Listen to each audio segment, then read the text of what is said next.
읽어드린 본문의 말씀을 중심으로 크리스천의 우선순위는 이런 제목으로 하나님의 말씀을 전해드리겠습니다. 한국의 금쪽 상담소라고 하는 TV 프로에 보니까 우선순위 테스트라는 것이 있습니다. 여러분들도 이 테스트를 통해 가지고 내가 우선순위가 무엇인지 한번 알아보시기 바랍니다. 자, 시작합시다. 일단 여러분이 집 안에 있습니다. 그때 동시다발적으로 5가지 일이 생겼습니다. 몇 가지요? 5가지 일이 동시에 생겼습니다. 첫째, 아기가 울기 시작했습니다. 두 번째, 당신이 급동이 마려워 급히 화장실에 가야만 합니다. 셋째, 전화기가 요란스럽게 울렸습니다. 꼭 받아야 하는 아주 중요한 일인 것 같습니다. 네 번째, 밖에서 초인종이 계속 울립니다. 내가 꼭 만나야 할 그 사람이 드디어 찾아온 것 같습니다. 5번째, 목욕탕에 틀어놓은 물이 생각났습니다. 빨리 수도꼭지를 잠가야 합니다. 그러지 않으면 돈 낭비가 심합니다. 이 5가지 중에 여러분은 어느 것부터 가장 우선적으로 해결하겠습니까? 다시 한번 말씀드릴게요. 첫 번째, 우는 아기 달래기. 두 번째, 화장실 급한 용무 보기. 세 번째, 급한 전화 받기. 네 번째, 초인종 누른 사람 빨리 확인하기. 5번째, 목욕탕 수도꼭지 잠그기. 자, 골라. 자, 1번 우는 아기 달래기. 한번 손 들어보세요. 먼저 하겠다. 네. 두 번째, 화장실 급한 용무 보기. 손 들어보세요. 네. 그 다음에 세 번째, 급한 전화 받기. 급한 전화가 요즘 안 오시는 모양이네. 그 다음에 네 번째, 초인종 누른 사람 확인하기. 그 다음에 5번째, 목욕탕 수도꼭지 잠그기. 상당히 이건 맞네요. 네, 대충 성향을 알겠습니다. 뭐 5가지 다 얘기하니까 5가지 다 손드는 분도 있는 것 같은데 우선순위입니다. 우선순위. 자, 이에 대한 또 해석도 말씀드리겠습니다. 첫 번째, 우는 아기 달래기를 우선적으로 선택한 분은 사랑의 가치를 가장 소중하게 생각하는 사람입니다. 참 해석이 좋습니다. 두 번째, 화장실 급한 용무 보기를 선택하신 분은 자기 자신이 우선인 분입니다. 상당히 많이 손들었는데 어찌 보면은 이게 당연한 것 같고 굉장히 솔직한 것 같은데 그렇지 않습니까? 누가 책임집니까? 그 일 안 하면. 세 번째, 급한 전화 받기를 선택하신 분은 일이 우선인 분입니다. 네 번째, 초인종을 누른 사람을 먼저 확인하겠다 하시는 분은 친구가 우선인 분입니다. 5번째, 수도꼭지 잠그는 것부터 하시겠다는 분은 돈이 우선인 분입니다.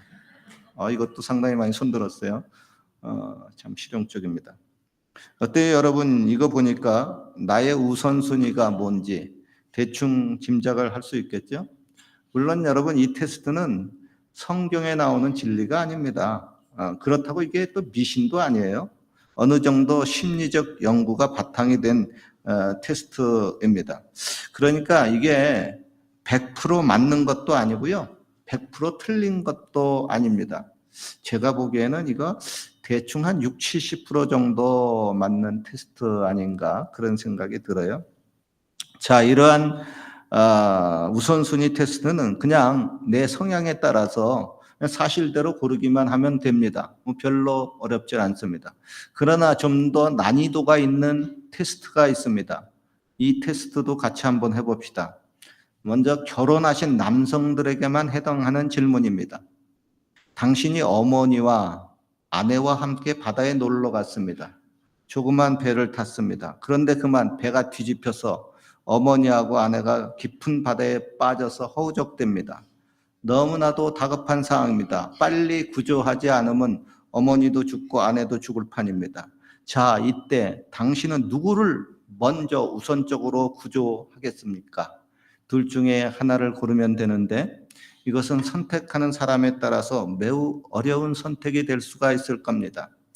이럴 경우 한국의 옛날 분들은 거의 대부분 어머니 먼저 구조하겠다고 대답을 합니다.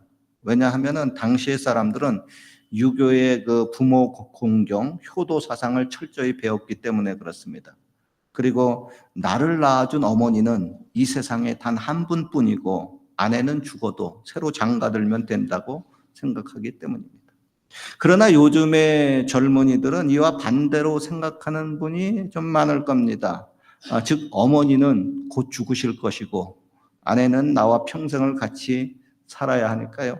더구나 어린 자녀가 생겼는데 그 자녀를 키울 아내가 필요하니까 아내가 우선이고 아내부터 구조해야 되겠다. 이런 생각을 가지는 젊으신 분들이 좀 많겠죠? 자, 그러면 한번 대답해 볼까요? 결혼하신 남자분들에게만 해당되는 질문이겠죠? 이때 잠깐만 대답하기 전에 가정불화가 나지 않기 위해 일단 다짐을 합시다. 이 자리에 아내와 같이 오신 분들이 있을 테고 혹 어머니와 같이 오신 분들도 있을 텐데 이런 경우는 뭐 옆에 같이 오신 분 먼저 당신 먼저 어머니부터 뭐 구조하겠다 하면은 뭐 그냥 편안하게 대답할 수가 있습니다. 그러나 이 자리에 어머니하고 아내하고 동시에 같이 왔다면 그래서 두 분이 옆에 같이 앉았다면 이때는 누구를 선택해야만 합니까? 아내를 선택하자니 옆에 계신 어머니가 매우 섭섭해 하실 테이고 그렇다고 어머니를 먼저 선택하면 옆에 있는 살기가 등등한 아내가 삐져가지고 나중에 밥도 안 차려줄 것 같고 별거 하자 이혼하자고 할 텐데 그렇게는 뭐 않겠죠? 근데 간혹가다 그런 사람이 있어요. 자, 이 자리에 오신 어머니와 아내 여러분, 아드님이나 혹은 남편분이 어떤 대답을 하셔도 절대로 섭섭해하거나 삐지시면 안 됩니다. 어떤 결정이 나와도 수용해야만 됩니다. 아멘이죠? 왜 웃으세요? 아멘이죠? 혹 어떤 분들은 이 어려운 질문에 이렇게 대답하시는 분이 있습니다. 저는 수영을 잘 못합니다. 구조대를 부르겠습니다. 배 타기 전에 모두 구명조끼를 입겠습니다. 가위바위보를 해서 이기는 쪽을 먼저 구조하겠습니다. 셋이 다 같이 죽겠습니다. 어떤 사람이 이런 경우 아내를 먼저 구조했습니다. 그 결과 어머니가 죽고 아내가 살았습니다. 그러자 인터뷰를 하던 기자가 물었습니다. 왜 몸이 허약한 어머니를 놔두고 아내를 먼저 구조하셨습니까? 그러자 그분이 이렇게 대답했습니다. 당시에 생각할 겨를이 없었습니다. 아내가 가까이 있어서 먼저 구조했습니다. 여러분의 경우는 어떤가요? 어머니가 먼저입니까? 아내가 먼저입니까? 이거 잘못 대답하다간 진짜 교회에 와서 크게 시험이 될 수가 있기 때문에 더 이상 대답은 강요하지 않겠습니다. 그리고 이 자리에 오신 그 어머니나 아내 여러분, 아드님에게 혹은 남편분에게 이럴 경우 당신은 어떻게 할 거야? 아들아, 너는 어떻게 할 거야? 이렇게 묻지 마십시오. 여러분, 아무리 궁금해도 특별히 아내 여러분, 집안에 가가지고 남편하고 단둘이 있을 때 여보, 아까 그 질문 어떻게 대답할 거야? 이렇게 묻지 마십시오. 그리고 아들이 되시고 남편이 되시는 여러분, 이런 질문에 절대로 속아 넘어가지고 대답하지 마십시오. 그냥 주님의 뜻대로 되기를 원하나이다. 혹은 잘 모르겠습니다. 하고 대답을 회피하십시오. 여러분 질문도요, 잘 봐가면서 대답해야 됩니다. 잘못 대답하면 함정에 빠질 수가 있습니다. 가끔 가다 보면요, 어린애 아이들한테 그 어른이 그 아이의 엄마 아빠가 그 옆에 뻔히 다 있는데 대놓고 이런 질문하는 사람이 있습니다. 너 엄마가 좋아, 아빠가 좋아? 이거요, 마치 예수님, 가이사에게 세금을 바치는 것이 좋습니까? 안 바쳐야 됩니까? 이렇게 질문하는 것처럼 예수님을 함정에 빠뜨리려고 하는 그런 질문과 같습니다. 이런 그 어린아이에게 너 엄마가 좋니 아빠가 좋니? 엄마 아빠 옆에 뻔히 있는데 이런 그 좀 안 좋은 질문으로 순진한 어린아이들을 시험에 빠뜨리면 안 됩니다. 2000년도 지금으로부터 한 25년 전이죠. 1월 달에 한국의 신문 보도에서 가족의 우선순위가 나온 것이 있습니다. 한국 사람들의 49% 그러니까 거의 50%가 이런 순서로 가족의 우선순위를 매겼습니다. 첫째, 부모님. 둘째, 자녀. 셋째, 배우자가 꼴찌예요. 배우자 순입니다. 다시요. 첫째, 부모님. 둘째, 자녀. 셋째, 배우자. 이 순서예요. 우선순위가. 그런데 이거는 25년 전 이야기니까 지금은 좀 순위가 많이 다르지 않나 그런 생각이 들어요. 첫째, 자녀. 자녀 뭐 하나밖에 안 나니까 거의 다 하나 자녀. 둘째, 배우자. 셋째, 부모. 즉 부모가 첫째에서 꼴찌가 되고 자녀가 첫째가 되는 겁니다. 그러면 우리가 사는 여기 그 캐나다인들이 사람들에 대한 그 우선순위 평가는 어떻게 될까요? 제가 여기 꽤 오랫동안 살아보니까 이런 것 같습니다. 첫째 우선순위 장애인 맞죠? 여기는 장애인 우선순위입니다. 두 번째 노약자나 어린이 어린이 잘 챙기죠 여기. 세 번째 여성들과 아내들. 네 번째 강아지하고 고양이. 다섯 번째 꼴찌 누구죠? 남편들. 이건 뭐 남편들은 거의 노예나 머슴 수준입니다. 근데 요즘은 또 이보다 더 꼴찌가 있어요. 완전 꼴찌, 혐오 수준. 누구죠? 트루드. 어떤 중국인과 미국 청년이 대화하는 중에 그 중국인이 미국 청년에게 물었습니다. 당신네 미국 사람은 아침에 일어나서 제일 먼저 하는 것이 무엇입니까?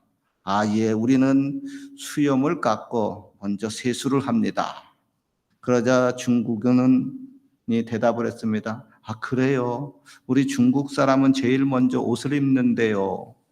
하면서 서로가 웃었다는 얘기가 있습니다. 사실 여러분, 하루의 그 생활 속에서 무엇을 먼저 해야 하는지 그 우선순위에 그 문제가 항상 있죠. 이 우선순위를 뭐로 택하느냐에 따라서 그날의 성패와 또 그날의 그 행복이 좌우되기도 합니다. 더 나아가서 인간의 인생의 삶에 있어서 일생의 우선순위를 어디다 두어야 하는가 하는 것은 누구에게나 아주 중요한 문제입니다. 성경은 인간의 최우선순위는 나를 지으시고 나를 사랑하신 하나님을 알고 하나님께 영광을 돌리는 데 있다고 말씀하고 있습니다. 예수님도 산상수훈에서 너희는 무엇을 먹을까, 무엇을 마실까, 무엇을 입을까 그거 가지고 염려하지 말고 그런데 우선순위 두지 말고 먼저 하나님의 나라와 하나님의 의를 구하라. 그래야면 이 모든 것을 더하여 준다고 말씀하고 있습니다. 저희 경우요, 제가 은혜를 받고 난 후에 가장 크게 감동이 되고 그래 바로 이거다 하고 깨닫고 실천하는 성경 구절이 있습니다. 그리고 제가 목사님으로서 사랑하는 우리 교회 성도님들에게 가장 먼저 가르쳐주고 싶은 성경 구절이 있습니다. 바로 오늘의 성경 구절입니다. 너희는 먼저 그의 나라와 그의 의를 구하라. 그리하면 이 모든 것을 너희에게 더하시리라. 물론 여러분 외국 땅에서의 삶이 고되고 힘들고 바쁘고 다 어렵습니다. 그러나 그러면 그럴수록 우리 크리스찬들이 이 땅에서 하나님 최우선주의로 살아야만 합니다. 그래야 성경이 말씀하신 대로 하나님이 저와 여러분들에게 이 모든 것을 더하여 주시는 축복을 받을 수가 있습니다. 저는 우리 교회 모든 성도님들이 이렇게 더하여 받는 축복이 임하기를 간절히 소원합니다. 그 비결이 바로 오늘의 성경 구절입니다. 어느 교회에서 결혼을 앞둔 젊은 사람들에게 질문지를 돌렸습니다. 질문지에는 직업, 배우자, 자녀, 친구, 가족, 교육, 여가, 자아 실현 등 결혼 생활에 중요하다고 생각되는 예들이 이렇게 적혀 있었습니다. 그리고 맨 마지막에 이 외에 당신이 중요하다고 생각하는 것 중에 빠진 것이 있으면 적어보세요라는 말과 함께 이 예들을 바탕으로 자신이 가장 중요하다고 생각하는 것들을 순서대로 적어보라고 했습니다. 그런데 예로 든 것 중에 한 가지 의도적으로 빼내온 것이 있습니다. 그 뺀 것이 뭐냐면 바로 하나님입니다. 그리고 많은 사람들이 그 목록에 하나님을 적질 않았습니다. 그러니까 믿는 사람들이라고 하지만 이런저런 일로 바쁘게 살다 보니 인생에 있어서 가장 중요한 하나님이 빠진 겁니다. 마치 하나님이 뭐 있어도 좋고 없어도 좋고 그냥 액세서리로 취급을 하는 겁니다. 아마 영어를 배우신 분은 알겠지만요, 하나님을 영어로 God라고 합니다. 그런데 이 글자의 순서를 거꾸로 뒤집어 보십시오. 뭐가 됩니까? DOG, 개가 됩니다. 무슨 의미입니까? 하나님을 먼저 사랑해야 할 인간이 하나님을 먼저 사랑하지 않고 자기를 먼저 사랑하거나 피조물을 먼저 경배하고 이렇게 순서가 뒤바뀌면 결국은 개처럼 되고 만다는 겁니다. 결론입니다. 공부하는 학생들 중에서도요, 1등 우수 학생이 있고 또 뒤에서 꼴등하는 학생들도 있습니다. 신앙생활을 할 때에도요, 우수한 신자가 있고 그렇지 못한 신자가 있습니다. 물론 믿은 지 얼마 되지도 않았는데 막 1등으로 빨리 나아가는 신자도 있고요. 믿은 지는 꽤 오래 되었는데도 믿음의 성적이 전혀 안 오르는 그런 신자도 있습니다. 그거 왜 그렇습니까? 다름 아닌 우선순위 때문에 그렇습니다. 공부하는 학생이 놀기를 우선으로 하고 연애하는 것을 우선으로 하면은 당연히 학교 성적이 안 오릅니다. 마찬가지로 신자들이 세상 일 먼저 하고 하나님의 일을 나중에 하면은 당연히 믿음의 성적이 안 좋아집니다. 그리고 그 결과 하나님이 더하여 주겠다고 하는 축복을 보장받을 수가 없습니다. 저는 우리 교회 모든 성도님들이 이곳 외국 땅 캐나다 캘거리에서도 무엇보다도 믿음의 성적이 좋아지기를 간절히 소원합니다. 그러기 위해서 아무리 바빠도 하나님 중심, 하나님의 나라와 의를 먼저 구하는 중에 이 모든 것을 더하여 받는 축복의 1등 신자가 되시기를 주님의 이름으로 축원합니다. 기도드리겠습니다. 하나님 아버지, 기왕이면 짧은 인생 후회 없이 하나님을 1등으로 잘 믿는 신자가 되게 하여 주옵소서. 세상에 먹고 마시며 사는 일에 너무 근심하지 말게 하시고 먼저 하나님의 나라와 의를 구하는 중에 이 모든 것을 더하여 받는 축복의 신자가 되게 하여 주옵소서. 예수님 이름으로 기도하옵나이다. 아멘. 자, 오늘의 말씀이 여러